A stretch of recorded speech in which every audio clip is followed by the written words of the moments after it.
These are over 150 of the best Brawl Stars tips and tricks out there, from brawler tech that could save you to essential gameplay strategies. Every tip is from my Discord and pro players alike. Thank you so much, and let's get right into it. Edit your controls to what feels best. I've come to notice that we all have different styles of playing Brawl Stars. I for one use a mix of some sort of claw grip and thumbs. It's just what feels comfortable. Don't feel like you have to stick to a certain style if that's not what works best for you. Unless you play with your feet, it's kinda weird. Before you use your Fang super, shoot a shoe at the enemy before going in. This lets you charge your super 25% and removes a shield from enemy fangs or just gets that bit more damage in. Showdown is one of the best modes for pushing mastery. Getting 4th gives you the same mastery as getting 1st. It's pretty OP. You can use Cordelia's super to sneak up on the enemy team after exiting the Shadow Realm. This could be handy in something like Gem Grab or Bounty. In Knockout, if you're the only one left on the team and you know you're going to lose, you should kill yourself in the smoke to not feed any supers. Sprout super can be used to dodge attacks. Just throw it down before the super hits you and it'll push you just out of the way. Super useful, especially since Sprout is so squishy and super vulnerable. Know your counters. You should know that in most cases a Grom versus an Edgar is usually a losing battle, or how Piper versus Miko is nearly unplayable. Understand who you can go up against and who you should probably ignore. Before using any super, always try to shoot first for a bit more of a super recharge. Like for example, shoot with Janet, then start flying. If you have a Shelly super in Brawl Ball and have a wall in front of you with a ball, just throw the ball towards the goal and super the wall right after for a free goal. Lots of brawlers can dodge Buzz's super easily. It just requires a little bit of practice and patience. Using your hypercharge frequently is not that bad. Don't be afraid to use it around the same time you get it, since it just sits there building up dust instead of being used to help you or your team. Using Gray's walking cane gadget on an enemy and supering at the same time will cause the enemy to be pulled towards your previous location. This is a trick for Gray that can be used anywhere, but works best in Brawl Ball as it allows for Gray to steal the ball and break enemy cover simultaneously. Always find a wall to hit your enemies towards when you're playing BB, as the knockback ability can sometimes push them too far away and out of your range. With Maisie, you can use your super and the disengage gadget at the same time, allowing you to dash and surprise enemies with the super. When BB has super, you should try to first shoot with the super and then shoot with the knockback of her bats. This can hit the enemy twice with one bubble. Always use your Meg super in Knockout regardless of if you're winning or losing, because you lose it after respawning. Let your teammates farm their super in Knockout if it's a 1v3 and you already have yours. You can purposely lose games in Trophy Escape to get bot matches and still benefit, as you only lose 2 trophies per game. It's tedious, but the profit is insane. Keep count of the enemy gadgets. You can either do this manually or by looking below them. Once they run out, the gadget symbol will disappear. Keeping an eye out on your teammates is crucial in 3v3 modes. Sometimes you might need to help them win a lane or see if they need support. In a team mode, make sure you're a team player. This might be a bug, but I'll assume it's just a feature. If you super an enemy with Charlie in Trophy Escape, you can force them to drop all of their trophies, which is super useful, especially right in the teleporter. If you play someone like Larry, Lori, Nita, or really anyone with a spawnable, use them to tank for your damage. They are expendable and should be used in this way. Passing to your teammates in Brawl Ball is usually a good idea when you're too far from the goal, but don't pass to a teammate currently engaged in combat, as it could throw them off and potentially make them lose their fight. Use any of the push gadgets or supers like Em's friend zone gadget to stop people from shooting the Brawl Ball in. The exception though is if there's a clear time delay between them shooting and you landing the hit. Never give up. This is probably the most important tip on this list. There's always the chance to come back in a match. It's never 0% unless you decide to make it that way. Don't ruin the match for others just because you don't think it's winnable. It always can be. Every day you can receive 30 extra tokens from playing Candidates of the Day in Mapmaker by voting. It isn't much, but it builds up over time and helps in the long run. If you have every brawler, you can save up your credits on the Brawl Pass until the next season begins. No need to buy the $20 bundle when you have all of these credits right here. In the new Brawl Pass design, the credits will always go to the newest brawler if you choose it, so save them up because there's always going to be a new brawler every season. Spike super only slows you down by 1 level, so that means if you gain 1 level of speed like with a max super, you will be back at normal speed. So that means the slow effect of it has counterplay. Spike's mythic gear on the other hand slows you down by 1.5 to 2ish levels. To get more coins, grinding to Bronze 1 mastery on every single brawler gives you around 66,000 coins in total. Bronze 1 doesn't take too long, so it's worth doing. Grinding to Silver 2 mastery on every brawler will give you 187,000 coins. The blue button is for moving and the red button is for attacking. Dodging Spike's curveball is one of the most famous dodging techniques, and it's also one of the hardest. I'll link a video from Z Replays in the description. He describes it way better than I ever could. With a brawler like Shelly, Frank, or Jackie who can knock back or stun in some way with their super, shoot the brawl ball, then immediately super them so it goes right through them and you can get an easy peasy goal. When you use Chester against tanks, use a 2-3-4 build combo. If you're against assassins, use a 3-4-1 build combo. These give you a way better chance of survival and actually killing the enemy. Also, don't use Chester's heal really any time other than when you start to take damage. There's a small delay when you deploy it and when it actually begins healing. It's also like one of the best heals. If you want to stun with Chester, make sure you have the 3-4-1 bell combo. If you're running Fang with the stun gadget, if you click both attack and gadget and then attack again, you can attack twice almost instantly. When using Mr. P's gadget, make sure to use it when the current porter is on death's door. It heals him all the way up and becomes way stronger. Use Mandy's caramelized gadget to slow down an enemy enough to auto-aim your next attack or super. When firing with Colt, move in the same direction they're moving so shots can hit a little bit easier. This might be super commonly known, but Buzz's super stuns for longer when they're shot from farther away. The closer you are to an enemy, the lower the stun duration will be. If you want the maximum value from your super, do it from afar. Sticking Squeak's attacks to the minecart and minecart madness is a strat that can sometimes take enemies by surprise. When in a 1v1 with another Edgar and you're Edgar, walk backwards with your attack. This will make it super difficult for your opponent to hit you and you're still able to hit them and heal. Win.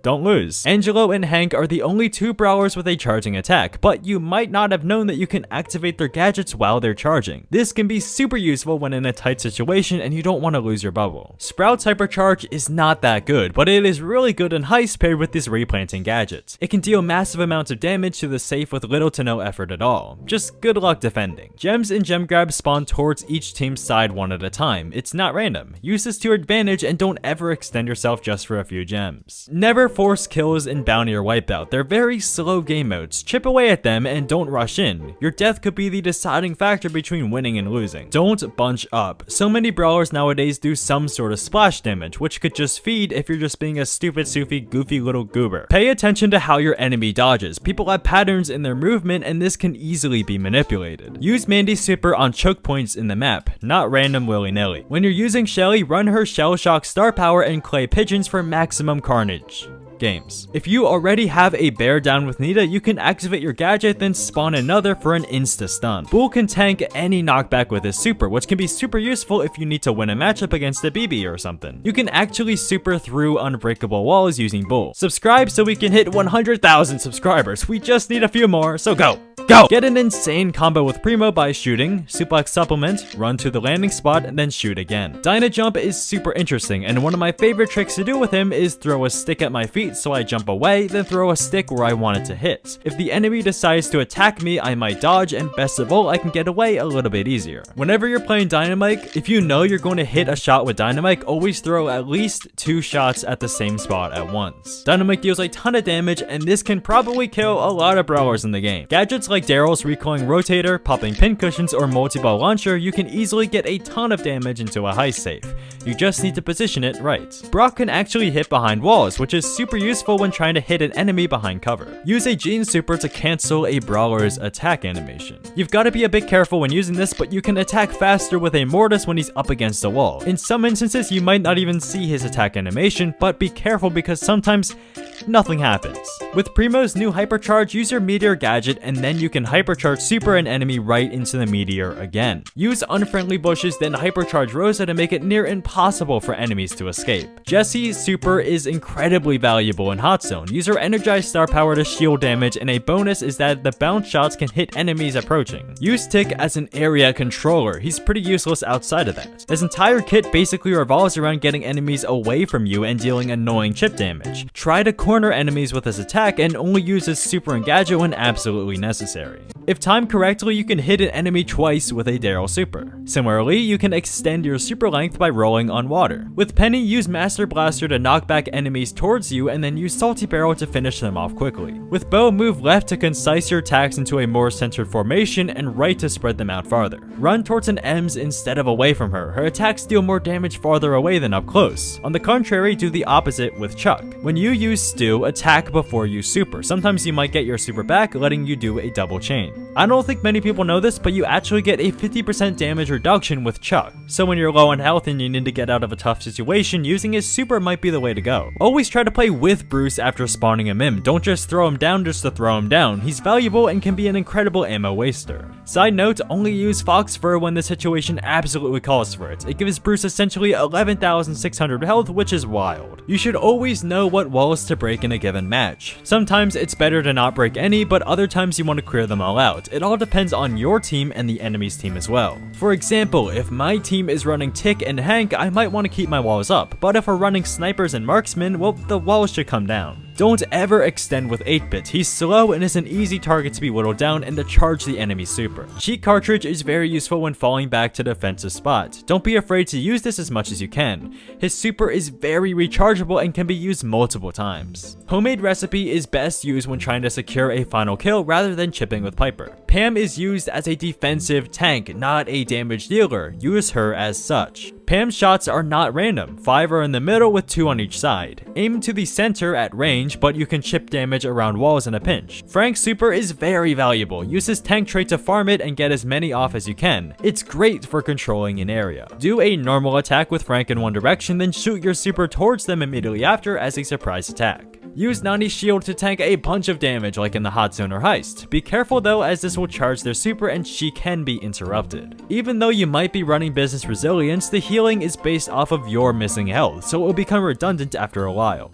Standard healing is still the GOAT. Sandy shoots 3 different projectiles at different speeds. Always try to attack with the fastest first at the corner of his shots. Kevlar Vest can avoid any knockback or stun effects, which makes him one of the best tanks to, well, tank attacks, especially in a matchup against someone like a BB or a Frank. You can see Kit's footsteps when he's using his invisible gadgets. Never go on top of the other opponent with Melody, since her notes deal no damage. Stay at a distance away at all times. Never use Kit's super onto enemies, since anyone else can attack and kill you both. Only do this when you are sure to kill them with the initial jump.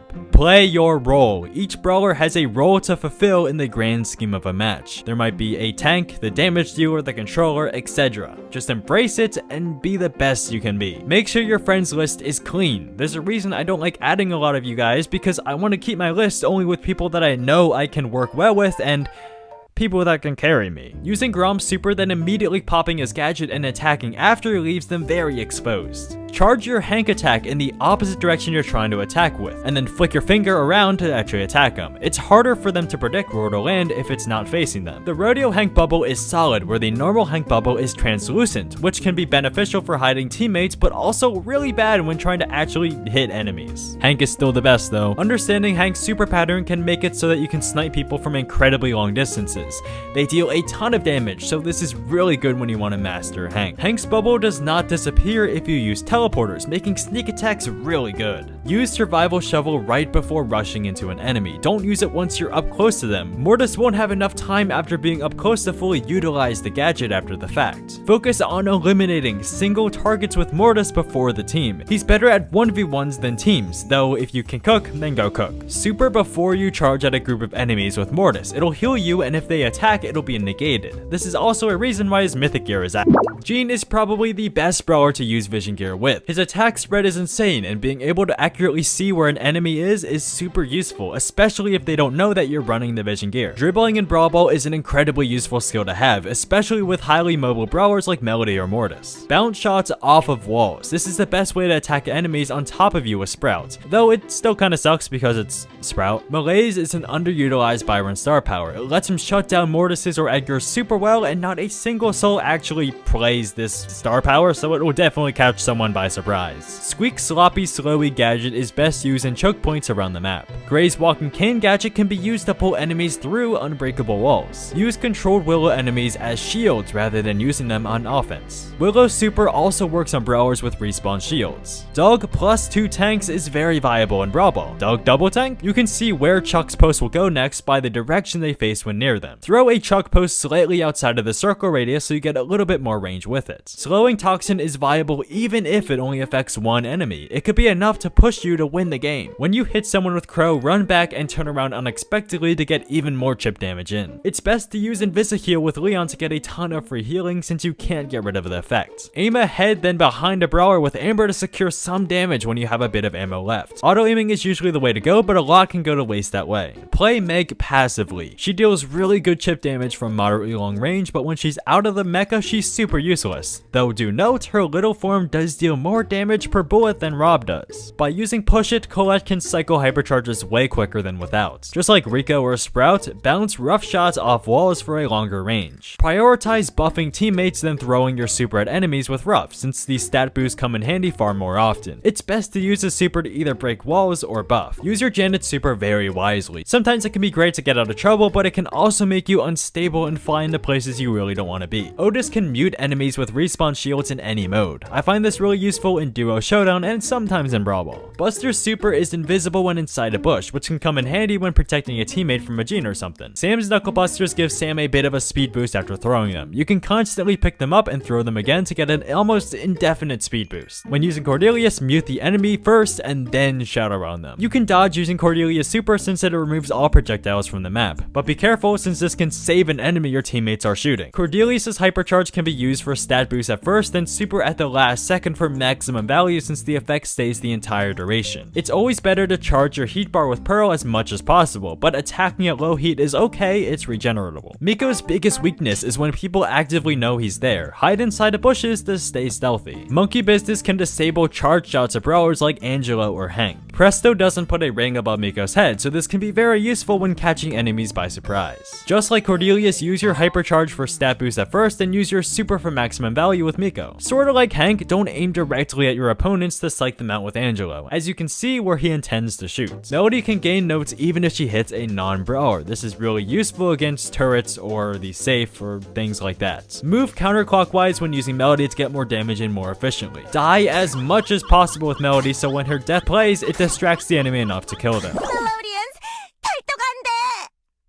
Lori has an ammo bar as well. If possible, you can use more supers to refresh his ammo bar. Use order fall back to swap lanes and play defensively or vice versa. Stu Zero Drag is better for high ping, Gasoheal is better for low ping. Auto aim Stu super rather than drag it. It's faster and a lot more efficient. Lanes, lanes, lanes. Stay in your lane and try not to bunch up in one. If needed, you can help your teammates and others, but try not to deviate too much from this. Only deviate when necessary. Every map has lanes for a reason. To score better in basketball, shoot the ball right as the basket stops moving at the peak of its movement to ensure it getting in. Know what brawlers die to who and how much ammo that should take. Analyze your stats so you can better judge when an enemy will die or not. Throw a Dyna Super, then throw in a normal attack to follow through the knockback from the super. Know who to ban and play in ranked. Too many times do I see people ban and pick the most random brawlers and it's really annoying. That person is me. Shh. Look for isolated brawlers whenever possible. They'll be easy pickings. Use your Buzz Super, then activate your gadget so you get a free super kick in Brawl Ball. The first one and one of the most important tips I have to offer for Amber is to practice and learn how to button mash. While you technically can get away with auto-aiming by holding the button, sometimes she has a 300 millisecond delay before she actually starts shooting. It's a self-inflicted and built-in shot delay, and it makes her way worse against ambushes and gives her enemies substantially more time to respond to her super if you want to burn it with auto-aim for some reason. But if you can mash auto-aim really quickly and shoot around 9 times per second, your damage output on demand will be higher than what it would have been if you were out auto-aiming on auto-aim button. Shooting 10 times per second after that is your 0.3 second delay, unless you're auto-aiming for longer than 3 seconds continuous. Usually you don't want to auto-aim continuously for more than 3 seconds because there's another technique that allows you to smoothly transition from shooting 10 frames per second with manual auto-aim to shooting 10 frames per second with auto-aim instantaneously. But be sure to try it in the training cave before just going into a sortie match with it in mind though. If you can do the mashing comfortably, it's still worth it. Thanks, Duke. If you go around in a circle against a primo, his shots don't hit effectively and that could be the difference between a kill or dying. Try to lure people into bow mines. You can use this tripwire gadget to ensure the kill. If you pair Belle's grounded star power with her hypercharge against an enemy on maps like Ring of Fire or in Gem Grab, you effectively shut down their mid for 5 whole seconds, which should help with the tides of the game. Analyze what star power your enemies use, especially matchup winning ones like Carl or Shelly. This will help you play around them better and make more informed decisions. Subscribe.